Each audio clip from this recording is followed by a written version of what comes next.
नमस्कार दोस्तों, मैं हूं कल्पना और आप देख रहे हैं daily healthy diet with Kalpana channel. Diabetes complete guide series के भाग 2 में आपका हार्दिक स्वागत है।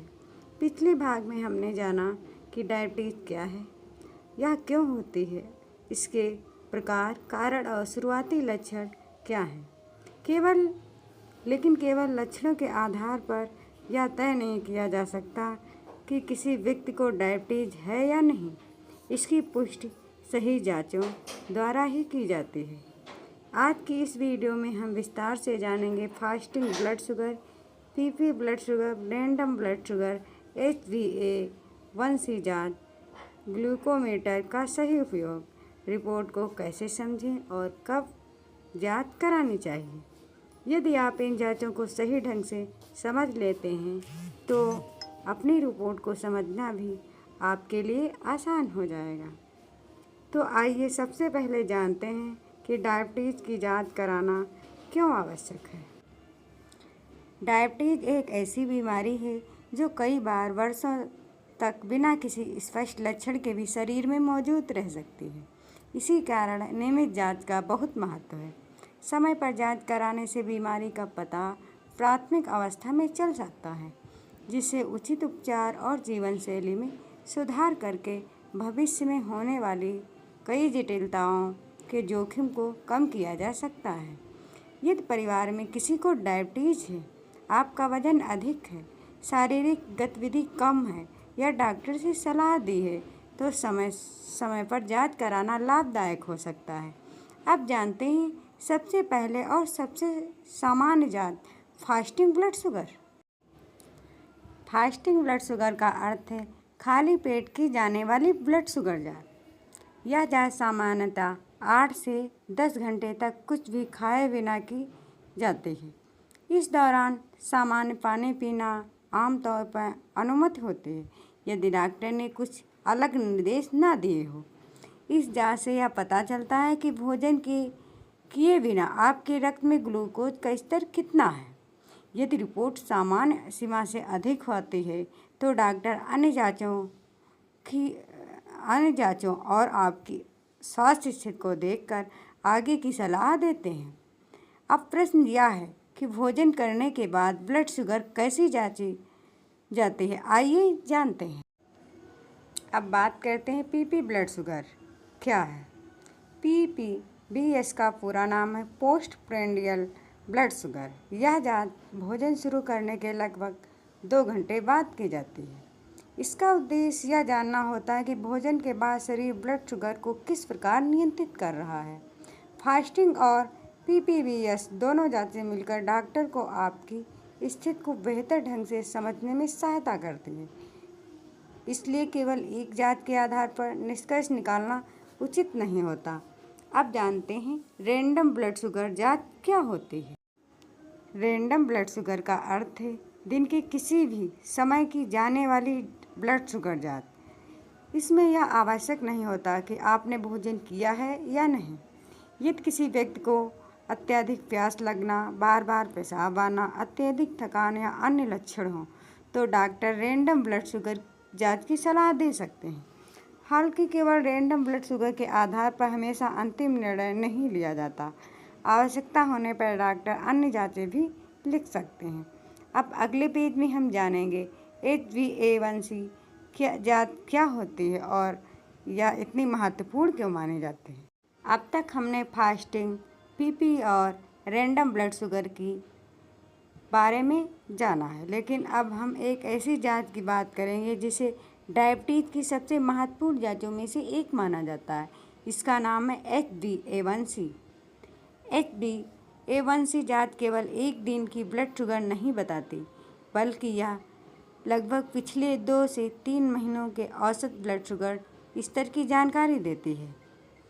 जब रक्त में ग्लूकोज अधिक समय तक रहता है तो उसका कुछ भाग लाल रक्त कोशिकाओं में मौजूद हीमोग्लोबिन से जुड़ जाता है। इसी आधार पर HbA1c का प्रतिशत ज्ञात किया जाता है। इस जांच की खास बात यह है कि इसे कराने के लिए सामान्यतः खाली पेट रहने की आवश्यकता नहीं होती।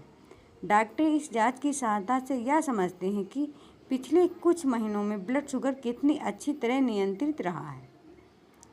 यदि किसी व्यक्ति को पहले से डायबिटीज है तो डॉक्टर समय समय पर HbA1c जांच कराने की सलाह दे सकते हैं ताकि उपचार की प्रभावशीलता का आंकलन किया जा सकता है। अब प्रश्न उठता है कि HbA1c रिपोर्ट को पढ़ा और समझा कैसे जाए। आइए अगले पेज में जानते हैं। केवल रिपोर्ट हाथ में होना पर्याप्त नहीं है, उसे सही ढंग से समझना भी आवश्यक है। HbA1c रिपोर्ट प्रतिशत में दी जाती है। आमतौर पर कम प्रतिशत बेहतर ब्लड शुगर नियंत्रण कर संकेत देता है, जबकि अधिक प्रतिशत यह दर्शा सकता है कि पहले कुछ महीनों में ब्लड शुगर अपेक्षाकृत अधिक रही है। लेकिन यहाँ एक महत्वपूर्ण बात याद रखें, रिपोर्ट का सही अर्थ आपकी उम्र, स्वास्थ्य स्थिति, गर्भावस्था या अन्य बीमारियों और डॉक्टर की सलाह पर ही निर्भर करता है।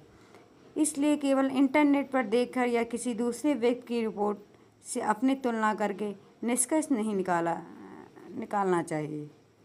रिपोर्ट को हमेशा डॉक्टर के साथ मिलकर समझें ताकि सही उपचार और जीवन शैली की योजना बनाई जा सके। अब जानते हैं कि घर पर ग्लूकोमीटर से ब्लड शुगर सही तरीके से कैसे जांची जाती है। आजकल बहुत से लोग घर पर ही ग्लूकोमीटर से ब्लड शुगर की जांच करते हैं। यह एक उपयोगी उपकरण है, लेकिन सही परिणाम पाने के लिए इसका सही उपयोग करना आवश्यक है। सबसे पहले अपने हाथों को साबुन और पानी से अच्छी तरह धोकर सुखा लें। इसके बाद नई टेस्ट स्ट्रिप लगाएं और शार्प लेसेंट की सहायता से उंगली से रक्त की छोटी सी बूंद लें। रक्त की बूंद को टेस्ट स्ट्रिप पर लगाएं और कुछ ही सेकंड में परिणाम स्क्रीन पर दिखाई देगा। ध्यान रखें, हर बार नई लेसेंट का उपयोग करें। एक्सपायर डेट वाली स्ट्रिप का प्रयोग ना करें और ग्लूकोमीटर को निर्माता के निर्देशों को अनुसार सुरक्षित रखें। घर पर की गई जांच नियमित निगरानी में सहायक होती है, लेकिन यदि रिपोर्ट बार बार असामान्य आए तो डॉक्टर से अवश्य संपर्क करें। अब सवाल यह है कि ब्लड शुगर की जांच किस समय करनी चाहिए। आइए अगले पेज में जानते हैं। ब्लड शुगर की जांच कब करनी है यह हर व्यक्ति में अलग अलग हो सकता है और इसका निर्णय डॉक्टर आपकी स्थिति के अनुसार करते हैं। कुछ लोगों को केवल समय समय पर जांच की आवश्यकता होती है, जबकि कुछ लोगों को नियमित निगरानी करनी पड़ती है। यदि डॉक्टर ने सलाह दी हो तो जांच खाली पेट भोजन के लगभग 2 घंटे बाद या अन्य निर्धारित स्थिति पर समय पर की जा सकती है। जो लोग इंसुलिन लेते हैं या जिनकी ब्लड शुगर में अधिक उतार चढ़ाव रहता है, उन्हें डॉक्टर की सलाह के अनुसार अधिक बार जांच करनी पड़ सकती है। अपनी रिपोर्टों का रिकॉर्ड रखना भी बहुत उपयोगी होता है, क्योंकि इससे डॉक्टर उपचार में आवश्यक बदलाव करने में आसानी महसूस करते हैं। अब जानते हैं कि ब्लड शुगर जांच कराने से पहले किन बातों का ध्यान रखना आवश्यक है। सही रिपोर्ट पाने के लिए केवल जांच कराना ही पर्याप्त नहीं है, बल्कि जांच से पहले कुछ सावधानियों का पालन करना भी आवश्यक है। यदि फास्टिंग ब्लड शुगर की जांच होनी है तो डॉक्टर द्वारा बताए गए समय पर कुछ भी न खाएं। सामान्य पानी पीना आमतौर पर अनुमति होती है, यदि डॉक्टर ने अलग निर्देश ना दिए हो। यदि आप कोई दवा लेते हैं तो यह डॉक्टर से पहले ही पूछ लें कि जांच वाले दिन दवा कब लेनी है।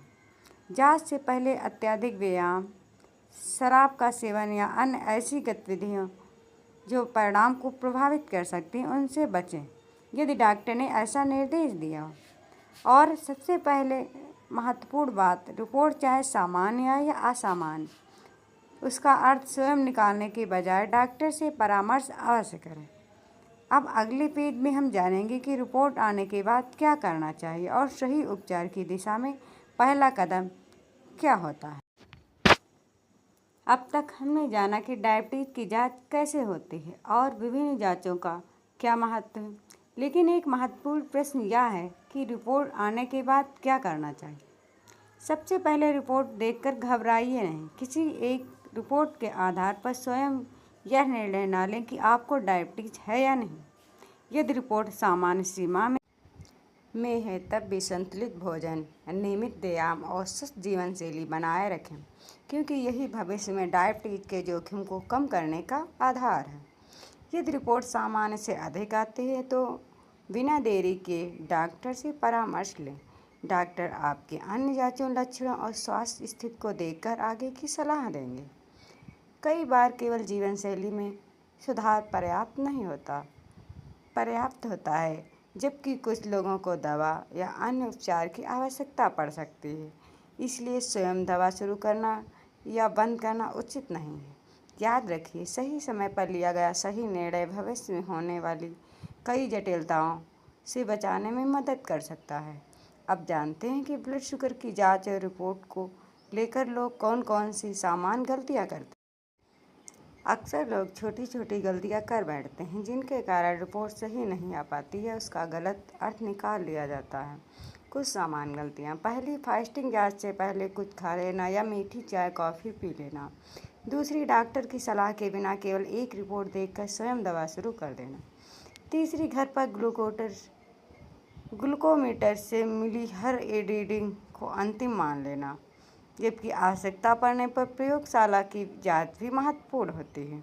चौथी, रिपोर्ट सामान्य आने पर यह मान लेना कि अब भविष्य में कभी जांच कराने की आवश्यकता नहीं होगी।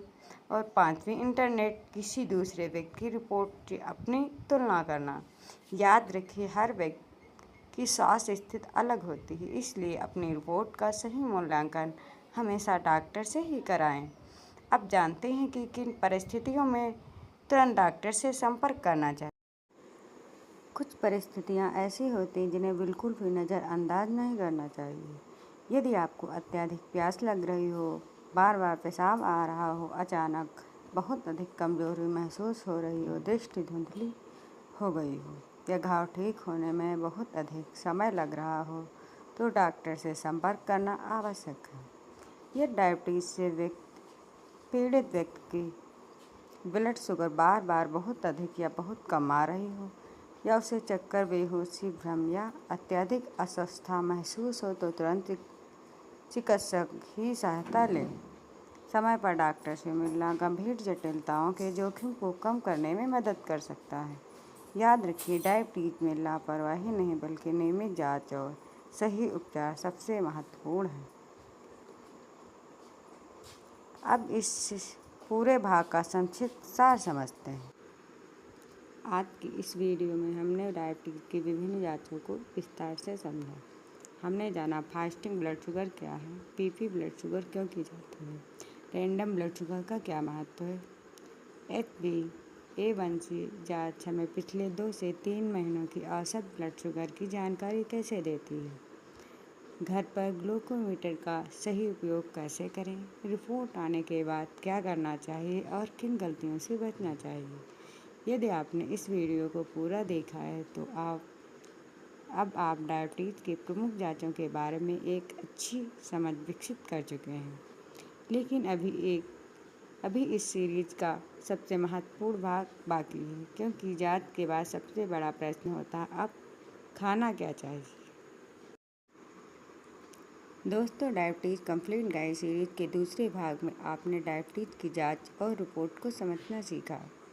लेकिन केवल जांच करवाना ही पर्याप्त नहीं, सबसे महत्वपूर्ण है सही भोजन और सही जीवन शैली। इसलिए पार्ट 3 में हम विस्तार से जानेंगे डायबिटीज़ में क्या खाना चाहिए, कौन से फल सुरक्षित मात्रा में खाए जा सकते हैं, कौन सी सब्जियां अधिक लाभदायक हो सकती हैं, एक दिन का संतुलित डाइट प्लान कैसा हो सकता है, और भोजन करते समय किन सामान्य गलतियों से बचना चाहिए। यदि आप डायबिटीज़ को सही ढंग से नियंत्रित रखने के लिए संतुलित आहार के बारे में विस्तार से जानना चाहते हैं तो पार्ट 3 अवश्य देखें। अगर यह वीडियो आपके लिए उपयोगी रही हो तो इसे अपने परिवार और मित्रों के साथ साझा करें, ताकि सही जानकारी अधिक से अधिक लोगों तक पहुंच सके। यदि आपने अभी तक daily healthy diet with Kalpana channel को सब्सक्राइब नहीं किया तो अभी सब्सक्राइब करें और बेल आइकन दबाना ना भूलें। मैं हूं कल्पना, अगले भाग में फिर मिलेंगे एक नए और महत्वपूर्ण विषय के साथ। धन्यवाद। स्वस्थ रहिए, जागरूक रहिए, मुस्कुराते रहिए। नमस्कार।